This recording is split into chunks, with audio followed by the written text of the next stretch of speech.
Meio-dia e 8 minutos.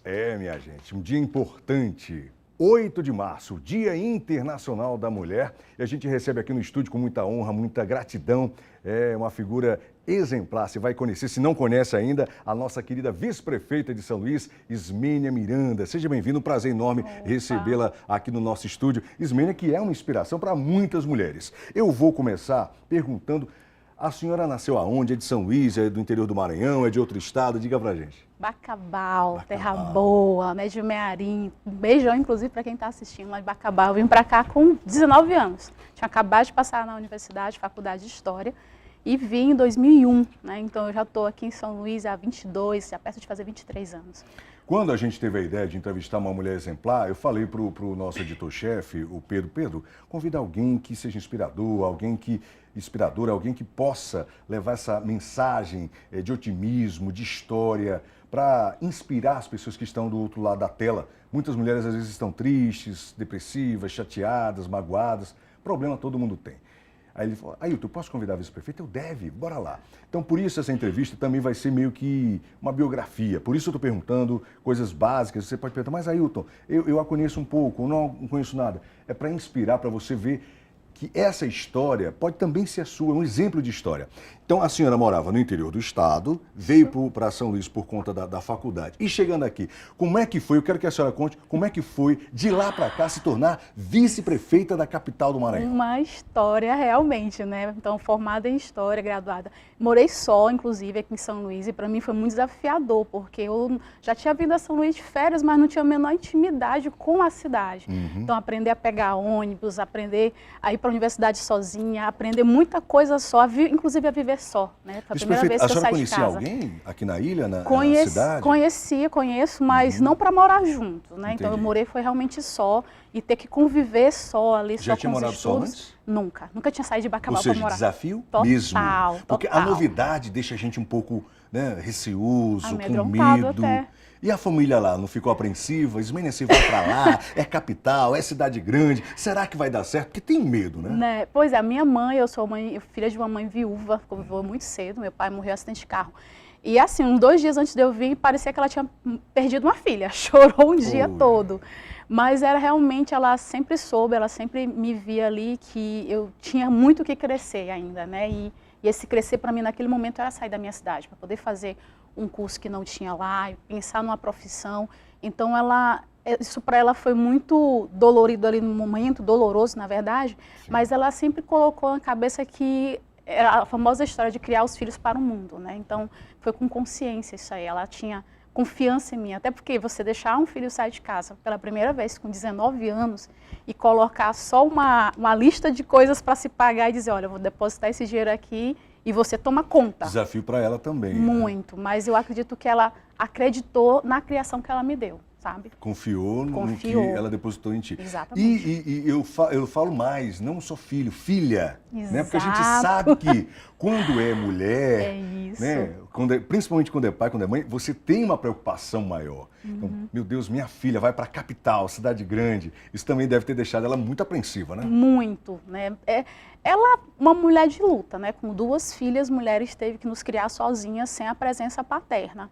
E o suporte de presença masculina era nos tios, avô, tal, mas ela que fez tudo pela gente. Então, sim, foi de confiar realmente, confiar no que ela tinha nos colocado, para até eu administrar. Minha primeira administração foi poder administrar o meu apartamento, né? O dinheiro que vinha, eu tinha que saber exatamente o que comprar para o mês, quanto de passe escolar tinha que comprar, quanto que eu ia gastar com a xerox do material da universidade. Então, tudo ali na ponta do lápis, que foi algo que ela também me ensinou. Ela é contadora, lá em Bacabal, foi muitos anos contadora, e foi algo que ela nos ensinou até essa organização financeira com o nosso dinheiro. Eu sempre falava em percentual, olha, você vai ganhar tanto, tem que gastar contadora tanto. Pronta, total, né? Total. Escuta, aí cursou História, Isso. Né? E depois? Virou professora, foi para onde? Cursei Geografia porque eu estava fazendo História e achava que era pouco, eu ficava ainda muito tempo em casa. Aí eu digo, não, eu vou fazer Geografia. Aí fiz o curso junto, né? Como são 2 licenciaturas, consegui fazer um bom aproveitamento de disciplinas na parte pedagógica. E, por incrível que pareça, quando eu terminei, infelizmente não apareceu muitas oportunidades de emprego, aquela famosa história de você botar o currículo debaixo do braço e bater em escola e não conseguir. E não ter, infelizmente, quem te indique, e isso é muito importante, Sim. né? Ainda mais quem não profissão, tem né? experiência. Já ouviu isso, né? Fulano não tem O experiência. início de tudo é muito difícil. Muito. Eu lhe confesso que eu sou um cara muito grato a quem me deu as primeiras oportunidades. Eu sempre, quando tenho oportunidade, vou aproveitar agora. Eu comecei na Rádio Educadora com o padre Plutarco. Ele ouviu minha voz e disse, rapaz, você não quer fazer locução? Eu falei, meu Deus, é meu sonho. Então a gente tem que agradecer. Quem deu essa primeira oportunidade para a então recém-formada Ismênia? Você é orgulhosa, ninguém me deu não. Eu fui lá e busquei, fiz um seletivo para a Secretaria de Cultura na época do Estado e fui guia de turismo por quase 2 anos. Eram para justamente estudantes, né, de vários cursos, entre eles a História. Então ninguém me deu nada, eu fui lá e busquei o que eu achava que era meu. Você se ajudou. Exato, e aí antes de terminar, apareceu um concurso da Polícia Militar e eu fui e fiz. Eu tinha 20 e poucos anos e eu queria minha independência financeira. E eu dizia, não, depois que eu conseguir passar no concurso, me estabilizar financeiramente, eu corro para outros sonhos, né? Porque às vezes a gente, quando vem de uma família que é mais humilde, que teve poucas oportunidades, a gente quer ter a segurança de ter aquela grana no final do mês, e o concurso público sempre foi esse viés. Ainda é até hoje, né? Então, eu pensei nisso, não, eu vou fazer meu concurso, ter meu dinheiro, ter minha casa, e depois eu vou para outros sonhos realmente. Então, e foi dentro isso que da PM, o que é a policial PM Ismênia fez? Gente, assim, a polícia, eu sou muito grata à Polícia Militar do Estado do Maranhão. Dentro da polícia, eu trabalhei na rua, lógico, meus primeiros anos foram na rua realmente, viatura, na madrugada, com tudo, né, lidando ali com a realidade da nossa cidade. Conheci muito São Luís, inclusive, dentro de uma viatura. Né, foi andando pela cidade, conhecendo locais que eu nem imaginava que existia. E aí depois eu fui para dentro do quartel e fiquei em setores muito interessantes. Eu trabalhei em CAPS da polícia, depois trabalhei na ecoterapia da polícia, quando finalmente apareceu a oportunidade do Colégio Militar para eu lecionar História. E aí finalmente, aquele curso lá... Exato, eu fiquei assim, é aquele que as pessoas falam às vezes, né, a história de Deus escrever certos por linhas tortas. E aí eu me formei em História e foi lá no Colégio Militar que eu passei dos 15 anos de corporação, 10 anos lecionando História. Maravilha. Inclusive, eu já olhei um aluno meu ali atrás das câmeras. Sim, o Vitorzinho foi de lá. Exatamente. Era danadinha, só você lembra dele? Não, ele era ótimo. Mas não, eu sempre um cara fui muito estudioso. Ismênia, o que eu percebo da tua história é que você sempre esteve perto das pessoas, conheceu a realidade das pessoas. Isso. Para uma pessoa que hoje é vice-prefeita da capital do Maranhão, que é um cargo muito importante, o que te trouxe toda essa experiência, essa carga de conhecer a história das pessoas? Porque hoje em dia, quem trabalha com o poder público, com o executivo, né, principalmente, lida com seres humanos, a tal da humanização que é muito falada. Essa experiência toda, polícia militar, guia de turismo ou turística? Guia de turismo. Guia de turismo, professora, lidar com as pessoas, conhecer histórias.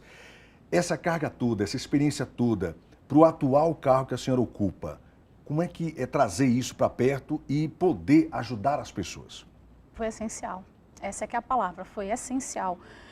Hoje eu digo que o maior desafio meu enquanto vice-prefeita de São Luís foi justamente mostrar que existe um vice-prefeito, que é um cargo que por muitos anos sempre foi muito invisibilizado, né? E de um tempo para cá passou-se a dar atenção. Tanto que nas eleições passadas foi surpreendente o fato de 2 emissoras de TV terem propostos debates de vice. Gente, isso nunca aconteceu. É verdade. Porque então, sempre o foco é no gestor, no prefeito. prefeito. E o vice era uma imagem meio apagada. Exato. Isso vem mudando. A senhora, inclusive, marcou essa história também de mostrar, não, além do prefeito, quando você elege um prefeito, você também está elegendo o vice-prefeito. Deus o livre, acontecer alguma coisa, isso.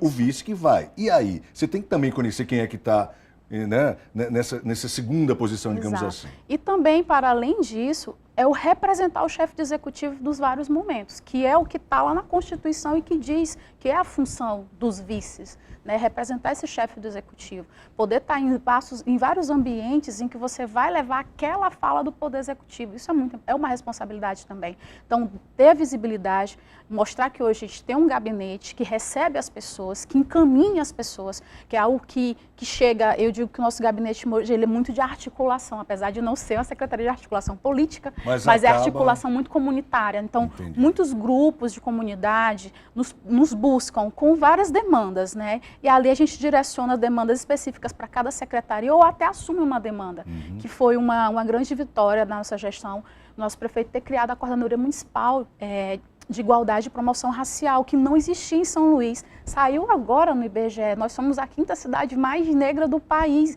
Olha. E nós já temos mais de 400, vamos fazer 412 anos, e não tinha um organismo nesse sentido. Voltado, então, assim, voltado especificamente para essa população que simplesmente é a maioria da cidade. Né? Então, isso para mim ali foi uma grande vitória, vai ser está sendo um grande legado da nossa gestão, do prefeito Eduardo Brade, mas também enquanto vice-prefeito, até porque a coordenadoria está ligado à vice-prefeitura, né, e ali a gente consegue fazer com que as ações sejam desenvolvidas especificamente para essa população. Então, de certa forma, acho que a maior missão minha foi dar visibilidade, me mostrar enquanto representante do Poder Executivo também, representando o chefe do Executivo, dizer que nós temos esse espaço que é público, que está de portas abertas e que tem servido como esse grande articulador de levando demandas sociais às secretarias específicas. Que maravilha. Agora, eu quero voltar só um pouquinho no tempo para pegar da professora lá do Tiradentes para Ismênia política. E ser candidata a vice-prefeita, como é que foi? Aonde veio parar a Ismênia política? Pois é, assim, eu sempre me considerei uma pessoa politizada, né, assim, sempre, desde muito cedo, sempre gostei de estar a par do que acontecia. Sim, e talvez por fato de ser professora de história, eu sempre gostei de levar a história para os meus alunos a partir de um ponto de realidade, que era isso que eu conseguia aprendê-los ali para entender a importância da história. Então, eu sempre considerei uma pessoa ligada à política nesse sentido, mas nunca política partidária. E o Eduardo eu já conheci ele como deputado, né? Inclusive, lá em 2016, eu tinha recebido um convite direto para participar da campanha ali nos bastidores. Mas, assim, em algum momento, eu não sei participar disso, eu não sei como é que funciona. E dessa vez, mais uma vez, veio o pedido, né, veio o convite, na verdade, de estar junto com ele numa chapa. Para mim foi um grande desafio, eu ponderei tudo, saber o que ia acontecer com a minha vida, inclusive porque eu, como militar, eu sabia que naquele momento minha vida poderia ser interrompida, minha carreira, e que não teria mais volta, que foi o que realmente aconteceu. Eu entrei, né, para a reserva aí. Hoje eu sou uma jovem aposentada. Também é uma decisão difícil, né? Muito, você sim. tem toda uma carreira, estudou, fez concurso, e de repente, eu não falo nem a questão material, mas a história, de novo a mudança, o medo, a ansiedade, uma eleição a gente não sabe se vai ganhar, e se eu ganhar, como é que vai ser lá? Como é que foi essa transição também, da PM para ser vice-prefeita de São Luís? Um desafio, uma novidade que eu abracei, com responsabilidade, não como algo que eu vou brincar com algo novo, de forma nenhuma. Eu sempre tive noção do peso que era isso, da responsabilidade que era isso. E eu sempre costumo dizer que hoje eu renasci em São Luís, eu não sou nascida em São Luís, mas eu estou há 22 anos, né, quase 23, mais tempo do que eu morei em Bacabal até os 19 anos de idade. E me identifico muito com a cidade. Então, para mim, ali foi um desafio, é lógico que eu ponderei como é que ia ficar o meu depois. Mas eu fiz, para mim, assim, eu fui muito bem orientada na escolha, e que também foi uma escolha da minha parte dizer sim ou não, e que hoje eu sou muito feliz em ter Eduardo Brade como prefeito e dizer com orgulho, né, e levar todas as ações que têm acontecido na nossa cidade até para fora, de gente que nem imagina, assim, quando ano passado eu fui em alguns eventos internacionais até, acontecendo no Brasil, quando a gente leva as ações que vêm sendo desenvolvidas na nossa cidade, as pessoas ficam um pouco surpresas, e isso, de certa forma, me deixa feliz saber que eu também fiz a escolha certa, de estar do lado da pessoa que eu acredito enquanto gestor. Né? Mas foi esse desafio de aprender a lidar os detalhes da vida política partidária. Apesar de gostar, de me informar, tem coisas que a gente está ali dentro da gestão, você consegue ter uma compreensão muito maior. Que maravilha. Dentro já do cargo, a gente sabe que, infelizmente, ainda há, sim, preconceito, a falta de respeito, as diferenças salariais. Ontem a gente mostrou uma reportagem de 22%. No mesmo cargo, a mulher ganhava menos. E eu pergunto, a Ismênia vice-prefeita, mulher, negra, professora, como é representar essa parcela da população em que, em muitos casos, está apagada ou fazem com que ela fique apagada? É um orgulho, é uma responsabilidade, porque a gente, de repente, se tornou, não vou trazer isso como algo muito grande, mas um ícone, alguém que representa realmente, né? E eu me lembro que nos primeiros meses, crianças me reconheciam. Eu disse, nossa, alguém sabe, as crianças sabem que existe uma vice-prefeita. Isso já é muito, né? E é uma mulher. E a gente tem esses números todos que são colocados para a gente, né? Por exemplo, em empresas privadas, parece que só 17% das mulheres estão em presidência. Dentro do nosso país, inclusive, se não me engano, parece-me que também só 17% hoje são de mulheres que ocupam o parlamento nacional. Em termos de prefeitas, de mais de 5.500 municípios que existem, não chega a 12% o número de prefeitas. Então, nós já temos uma grande barreira que eu digo muito, isso enfatizo o quanto que ela é cultural. Eu acredito que eu me torno, nesse momento, um exemplo para justamente empoderar outras mulheres, trazer como desafio, como inspiração realmente de ocupar espaços decisórios de poder, tanto nas empresas privadas, mas também no poder público. A gente precisa de mais mulheres que entendam a lógica do ser mulher, né? E aí a gente está num grande movimento que nunca é só de uma pessoa, são de muitas pessoas juntas, inclusive de homens também, que tenham essa sensibilidade, mais do que sensibilidade, que entendam uma pauta como essa tão importante, até porque quando a gente fala de participação da mulher, a gente está falando também de aumentar o que é democracia, de fortalecer a democracia, da cidadania. Nós vemos de uma luta, né? Uma luta que há pouco tempo que conseguimos entrar na universidade, há pouco tempo tivemos o direito de votar, há pouco tempo tivemos o direito, inclusive, de decidir sobre o nosso corpo, de fazer, por exemplo, uma laqueadura. Olha quanto é muito novo tudo isso, né? Então, nós estamos ainda numa luta que ela é constante e que ela não pode ser nunca só das mulheres. A gente fala de uma educação que ela seja voltada para uma compreensão muito maior do que é ser mulher, do que é ser homem na sociedade. Entender que são papéis culturais que são colocados ali diante dessa menina que acabou de nascer, desse menino que acabou de nascer, e ali está a essência de mostrar que ela pode ser tudo o que ela quiser, né? Até a definição dos brinquedos, quando a gente define que dá para o menino a bola e o carrinho e dá para a menina o fogão e a boneca, como se eu estivesse ali, de alguma forma, já taxando o futuro daquelas crianças. Rosa e azul. Exatamente, né? Se a cor definisse algo. Exato, então a gente tem uma luta que ela é cultural, que ela é política, e ela tem que estar nas mãos de mulheres, mas também de homens, até porque eles ainda estão na maior parte dos espaços decisórios de poder. Então ainda dependemos muito dos homens também, para que aquela fala nossa, ela não seja só do nosso grupo, né? Porque quem está, às vezes, quem está com a caneta na mão para decidir os projetos lá no parlamento, ou os projetos aqui mesmo no legislativo local, a maioria é de homens, né? Então eu vejo muito dessa forma, é desafiador, não é só para mim. Eu espero que outras mulheres consigam ter essa compreensão também do vivenciar isso, não colocar só como dificuldade, mas como desafio ainda a ser superado. Falamos do passado, do presente e eu pergunto futuro. Ismênia 2024, ano de eleição, reeleição, projetos para o futuro, o que é que a senhora imagina que vai ser daqui para frente, já pensando também no ano que vem. Queria que a senhora falasse para o pessoal que está em casa assistindo, se inspirando em sua história também. Continuar com o trabalho que vem sendo desenvolvido, né, nos mais diversos setores, segmentos sociais que a gente tem conseguido trabalhar, melhorar ainda mais, porque de certa forma foi aprendizado, né? A cada ano que a gente passou, a gente aprendeu mais sobre ser gestor de uma cidade como São Luís, sobre conhecer a cidade, conhecer, inclusive em termos de números, quantos bairros nós temos, quantas pessoas nós temos, e de certa forma o futuro que não nos pertence, mas que a gente pode de alguma forma já traçar esse futuro, é pensar ali, né, seguindo como vice-prefeita do nosso prefeito Eduardo Braz, que esse ano a gente vai para a reeleição e continuar o que está dando certo, corrigir o que pode ser melhorado, mas cada vez mais atender a maior parte da população. Uma coisa que eu fiquei muito feliz quando a gente fechou o ano de 2023, quando a Secretaria de Planejamento mandou os nossos parabéns. Que sentido? Porque mostrou que o nosso raio de atuação enquanto órgão da Prefeitura cresceu muito desde o primeiro ano de gestão, que ainda estávamos em maturidade, né? Maturação, desculpa. E isso, para mim, mostrando que a gente tem feito um bom trabalho, que está atingindo o maior número de pessoas, e é isso que a gente quer também para o futuro, cada vez mais. Como eu tenho tempo, eu vou fazer mais perguntas. Quero perguntar, ao longo de toda essa trajetória, em algum momento você sofreu discriminação, você teve que arregaçar a manga e mostrar que a mulher pode vencer sim, que a mulher negra pode vencer sim, que pode ocupar o carro que quiser? Teve muito isso? Essa nunca é direta.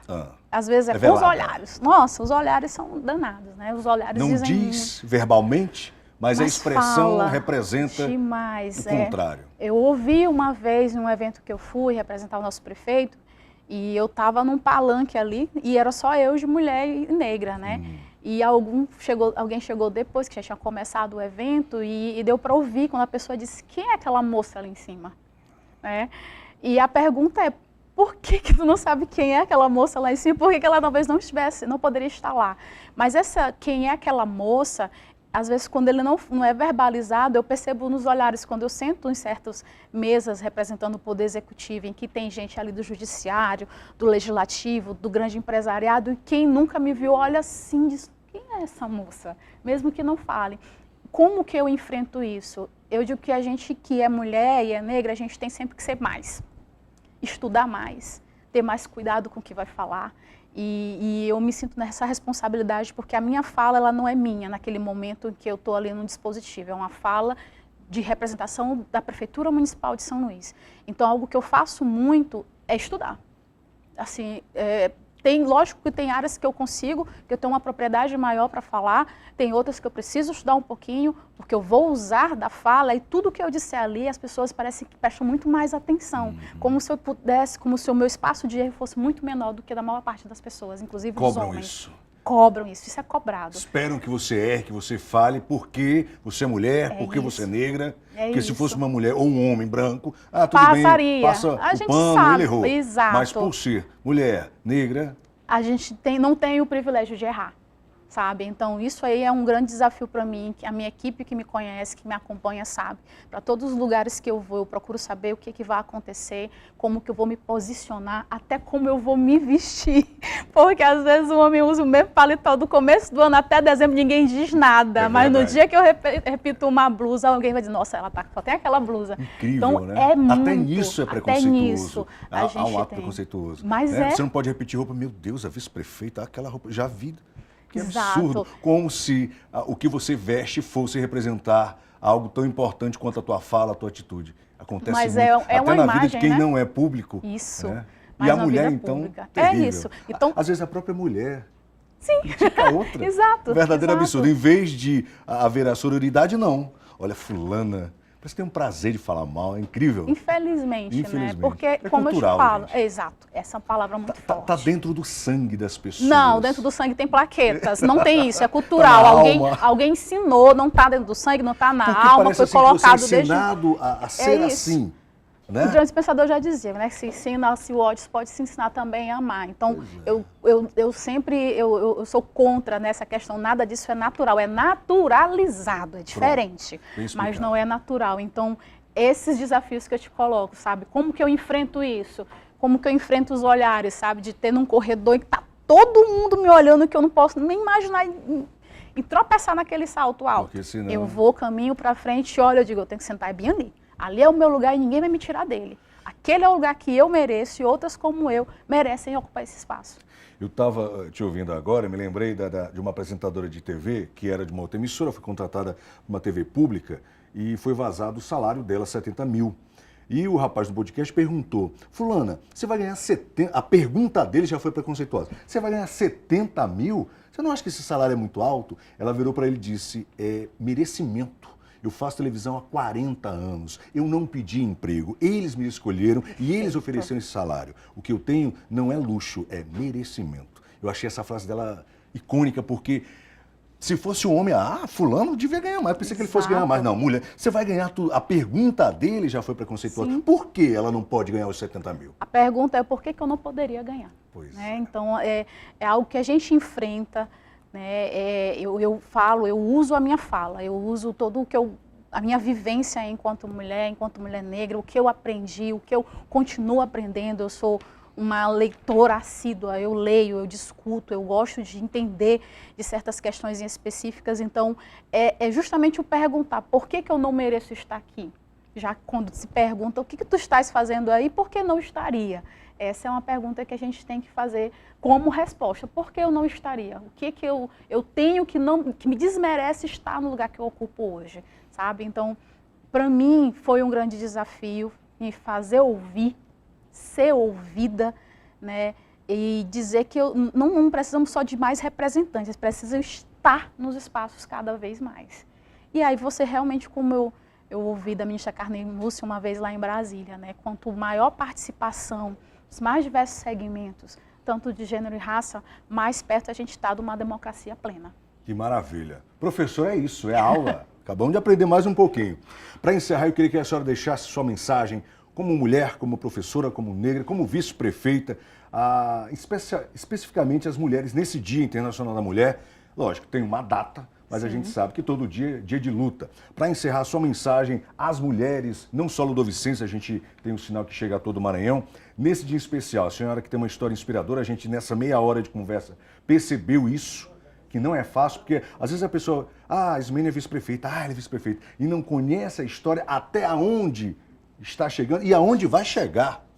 Não é só chegou, aonde vai chegar. As suas palavras finais em homenagem às mulheres e também palavras de inspiração para quem às vezes em casa está submetida à violência doméstica, está desempregada, está triste, não tem o que comemorar. E as suas palavras com certeza vão tocar no coração de quem está nos assistindo. Responsabilidade agora. A verdade, primeiro, é parabenizar, né? Dizer o quanto que a gente, infelizmente, ainda precisa de um dia para ser lembrado. E esse dia ele tem que ser realmente de reflexão de todas as nossas conquistas. Lembrar que antes de mim veio alguém, então é uma luta que ela é contínua.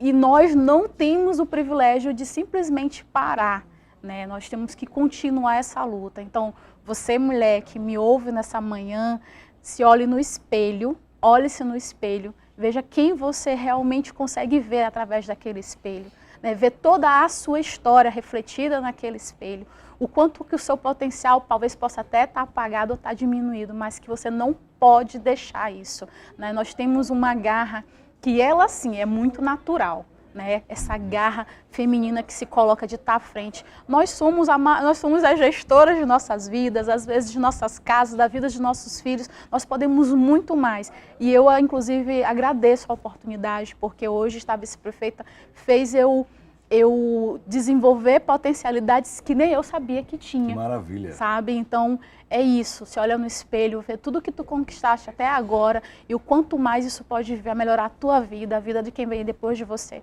E que sempre vai ter alguém muito dependendo de você e primeiro se atende a si próprio. Isso não é egoísmo. É autocuidado, é amor, até porque a gente só pode cuidar do outro se a gente também estiver bem. É isso? Que maravilha! Conversamos com a vice-prefeita de São Luís, com a professora e com a Ismênia. Aqui, nosso estúdio Balão Geral, uma honra recebê-la, essa mensagem positiva num dia que é comemorado, mas, como a gente falou, é todo dia.